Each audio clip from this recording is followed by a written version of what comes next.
didn't see that.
This will be a lot easier for you if your hair is blown out and nice and smooth. My hair had reverted a lot since I did the ponytail the first time, so I had to use a lot more hair than I probably would have needed to make this blend.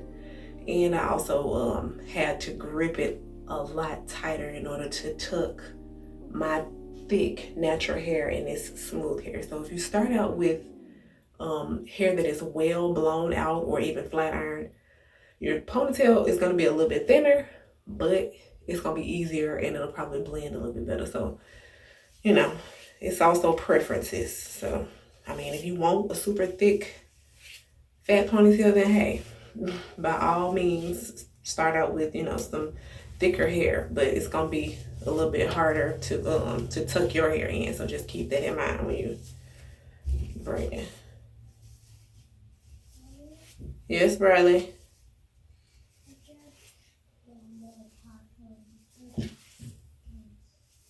Cause what, baby? What you talking about? Tell Daddy. You want more popcorn? Okay, well tell him you want some more.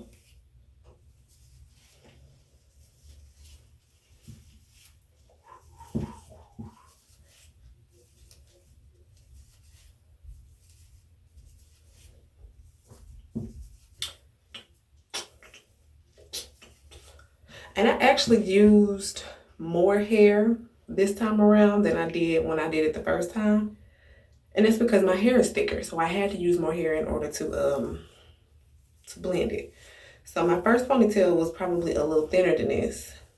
And it's because I didn't use as much hair, but also my hair was smoother, like it was a fresh blowout. And after I blew it out, I did the ponytail straight away. My hair has been in a bun for like the past week, getting rained on and all that type of stuff. So it's been got much thicker, and it's just had an opportunity to swell up since I did it the first time.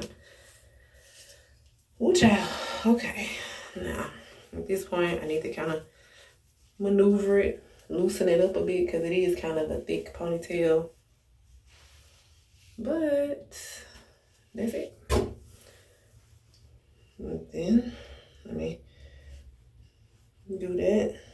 There we go.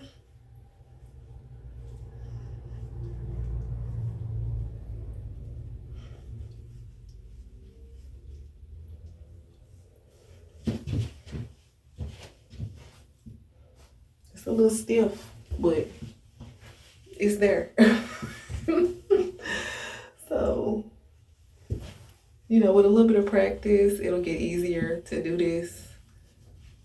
But like I said, if you start out with hair that is not as thick as mine, so I mean, like for me to have blended that thick hair into this braid, I think I did a pretty good job. So, but it's literally just a really big feed-in braid. So if you know how to do small individual feed-in braids, it's the same concept. You're just putting all your hair in the braid at one time versus, you know, just a little small section. So keep that in mind.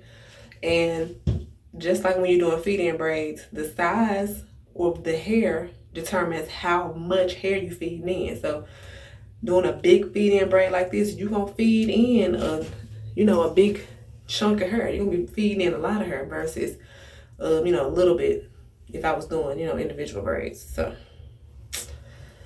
I think I used maybe 2.5 to 3 of these. I actually used probably about 3 of these. So maybe like a whole pack of this, or a little bit less than a whole pack of these 3. So I hope that was helpful, but it looks pretty good. It's pretty seamless for the most part. And yeah, I'm gonna keep this in. Like, I'm literally just doing this for educational purposes, but I will be wearing this braid at least for the next couple of days since I done did it, get some wear out of it. So let me know if you have any questions, and